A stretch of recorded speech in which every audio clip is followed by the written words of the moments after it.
कोई साइंस नहीं है एंटरप्रेन्योर बनना। Financial literacy, a combination of mindset, skills, strategies, resilience होनी चाहिए। Entrepreneurship comes with many ups and downs. बहुत उतार चढ़ाव आते हैं। एंटरप्रेन्योर्स का डेफिनेशन ही हमें बचपन से सिखाया गया। बिना नॉलेज के शेयर मार्केट की ट्रेडिंग की बिजनेस आपने स्टार्ट कर दी, उसको सुसाइड कहते हैं। बिजनेस प्लान बनाइए, goals, strategies, target market, financial projections. आज भी हम ब्रांड के पीछे भागते हैं। अगर आपके पास इन सब का एक प्लान होगा, you will always succeed.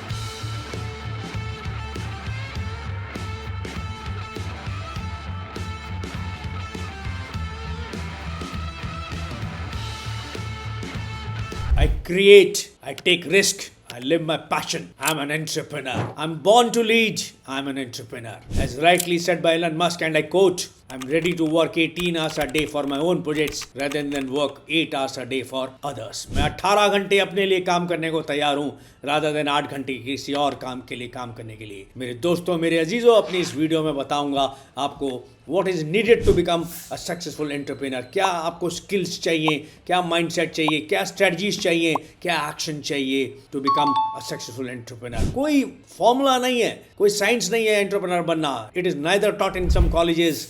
Degrees की जरूरत नहीं है, इसके लिए जरूरत है financial literacy, a combination of mindset, skills, strategies, actions and discipline. My video will highlight each and every point how to become an entrepreneur, and in the end I'll discuss a real life success story of a very famous Indian who is liked by one and all, whether it be in the stock market, in the financial market, and rather the whole of India. Become an entrepreneur. Number one, develop the right mindset. Resilience होनी चाहिए। Entrepreneurship comes with many ups and downs. बहुत उतार चढ़ाव आते हैं। Business करना उतना आसान नहीं है मेरे दोस्तों, मेरे अजीजों। बहुत सारे सेटबैक्स आ जाते हैं, फेलियर्स आते हैं, but it is keep going. The motto है कीप गोइंग। लगे रहो मुन्ना भाई, कभी हिम्मत मत हारो। Growth mindset, embrace learning and improvement. हर पल अपने को बेटर करना है, हर सेकेंड अपने को जो है बेटर करना है, इम्प्रूव करना है, नई स्किल सीखनी है, नॉलेज गैदर करनी है to improve your business. Risk tolerance आना चाहिए। एंटरप्रेन्योर्स का डेफिनेशन ही हमें बचपन से सिखाया गया, रिस्क टेकर। तो आपको जो है कैलकुलेटेड रिस्क लेने हैं। ऐसा भी नहीं कि आप बिल्कुल बिना नॉलेज के शेयर मार्केट की ट्रेडिंग की बिजनेस आपने स्टार्ट कर दी, या कोई मैन्युफैक्चरिंग बिजनेस स्टार्ट कर दी जो आपको उसको कोई नॉलेज नहीं थी। उसको रिस्क नहीं कहते मेरे दोस्त, उसको सुसाइड कहते हैं। तो you should take risk, but it should be calculated risk. Number two, find a problem to solve. Business और एंटरप्रेन्योर्स वही सक्सेसफुल होते हैं जो किसी रियल लाइफ प्रॉब्लम को सॉल्व करते हैं। Identify a need. Successful business often solve real life problems. Start by looking क्या गैप्स है मार्केट में। फॉर एग्जाम्पल जोमेटो और स्विगी ने एक गैप को फिल किया कि लोगों को स्पेशली आफ्टर कोविड जो है घर में डिलीवरी चाहिए थी, फूड गरम गरम चाहिए था। लोग ऑफिस से थके आ रहे आते थे। बड़े शहरों में तो ये हाल है, हस्बैंड वाइफ दोनों काम कर रहे होते हैं, टाइम नहीं होता जो है, दोनों थके आ रहे घर पे आते थे, तो गरम खाना क्विकली डिलीवर हो जाए। वो गैप फुलफिल किया किसने? जोमेटो और स्विगी ने, और उसको नीड को आइडेंटिफाई करके मार्केट को कैप्चर कर लिया। मार्केट रिसर्च करिए, अंडरस्टैंड योर टारगेट ऑडियंस। क्या आपकी टारगेट ऑडियंस होने वाली है, क्या उनको तकलीफें हो रही हैं, उस तकलीफों को आप कैसे दूर कर सकते हैं, कैसे आप उनकी लाइफ बेटर कर सकते हैं। जैसे मैंने एग्जांपल दिया, जोमेटो और स्विगी ने गैदर किया पॉइंट्स, मार्केट स्टडी करिए और फाइंड आउट किया कि उनका जो बिजनेस मॉडल है that is going to be very successful with not only in the big cities but even B towns now, with the working population. Husband wife दोनों काम करते हैं, with the young generation also, जो रात को odd times पर भी order करके खाना मंगवा देते हैं। Number three, create a clear vision and plan. आपके पास अगर विजन होगा, लॉन्ग टर्म गोल्स होंगी, 5 से 10 साल का विजन होगा कि आपको उस बिजनेस को कैसे चलाना है, कैसे उसको सही रास्ते पे लाना है, कैसे उसको ग्रो करना है, कभी भी आप मात नहीं खाएंगे। एक बिजनेस प्लान बनाइए, goals, strategies, target market, financial projections. 2 साल बाद, 3 साल बाद आपकी कितनी इनकम होगी, कैसे आप ग्रो करेंगे, क्या आपकी मार्केटिंग अप्रोच होगी जो है। अगर आपके पास इन सब का एक प्लान होगा, you will always succeed. Number 4, focus on building a strong brand. Brand value बनाइए, ब्रांड आइडेंटिटी और कंसिस्टेंसी बनाइए। आज भी हम ब्रांड के पीछे भागते हैं। ये देश ब्रांड का दीवाना हो, चाहे एप्पल हो, सैमसंग हो, सोनी हो, टाइम्स ऑफ इंडिया हो, we run after brands because brand value अगर क्रिएट हो गई मेरे दोस्तों, मेरे अजीजों, that is a goodwill which is there for the long term. और आपकी बिजनेस में कंसिस्टेंसी होना बहुत जरूरी है। If you are consistent with your focus and brand value, you will always succeed. Number 5, master financial management. जिसको मैं financial literacy का पार्ट कहता हूँ। आपको आना चाहिए बजटिंग अगर आपको आएगी तो you will be able to manage your cash inflows and cash outflows. Cash inflows और कैश आउटफ्लोज मैनेज होंगे तो आप प्रॉफिट कमाएंगे, इनकम कमाएंगे, क्योंकि धंधा होता किस लिए है, माल बेचने के लिए और मुनाफा कमाने के लिए। देन फंडिंग, अगर आपको ग्रो करना है तो किस तरह की फंडिंग आपको चाहिए बिजनेस में, that is also a part of financial management.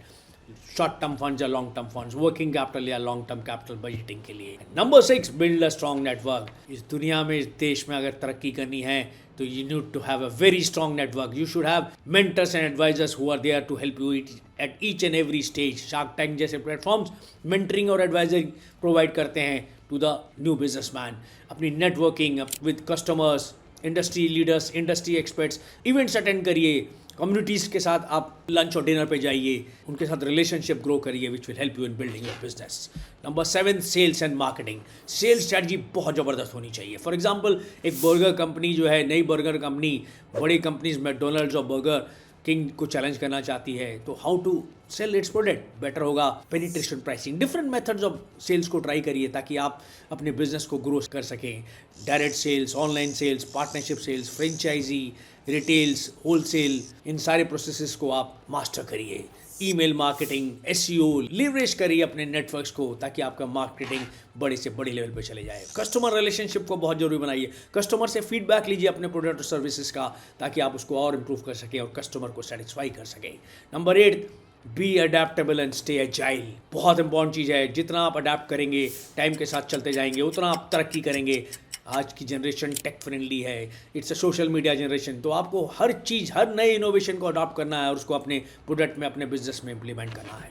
Number 9, time management and discipline. As I said, entrepreneur बनने के लिए आपको टाइम मैनेजमेंट और डिसिप्लिन आपके खून में, रग रग में होना चाहिए। If you want to be consistent, आपको प्रायोरिटाइज करना पड़ेगा, अपने टाइम को वैल्यू देना पड़ेगा, अपनी कोर वैल्यूज़ को ध्यान में देना पड़ेगा और वर्क लाइफ बैलेंस करनी पड़ेगी। Number 10, continuously learn and improve. Education भी बहुत ज़रूरी है। डिफरेंट फोरम्स में जाइए, सेमिनार्स को अटेंड करिए ताकि अपने को अपडेट कर सकें। फीडबैक लीजिए कस्टमर से, एम्प्लॉयज से और मेंटर से, again to improve yourself. Number 11, take action. Don't wait for everything to be perfect. Launch your business with a minimum viable product. उसको टेस्ट करिए मार्केट में, वो सक्सीड हो जाता है, then take an action. Number 12, scale smartly. Grow करना है लेकिन भेड़ चाल में बहुत जल्दबाजी भी नहीं। Small steps always lead to wonders. Number 13, stay connected and be patient. Marathon की तरह अगर दौड़ेंगे, ओलंपिक में मैराथन की तरह जैसे रेस होती है, उसी तरह अगर आप जिंदगी की, बिजनेस की दौड़ को लेंगे, लॉन्ग टर्म विजन के साथ लेंगे, success is always going to be there. Success takes time, it has challenges, but it will always be at your door once you are disciplined, committed and patient. Always have a long term focus. कोई भी धंधा आदमी के इरादे से बड़ा नहीं होता, और जेब में गांधी हो ना हो, दिल में आंधी जरूर होनी चाहिए। Like and subscribe to my YouTube channel Capital Buddy. और मेरे दोस्तों, मेरे अजीजों, कमेंट करके बताओ आपको ये video on how to become an entrepreneur कैसा लगा, ताकि ऐसे बहुत सारे वीडियोस मैं आगे चल के बनाऊँ।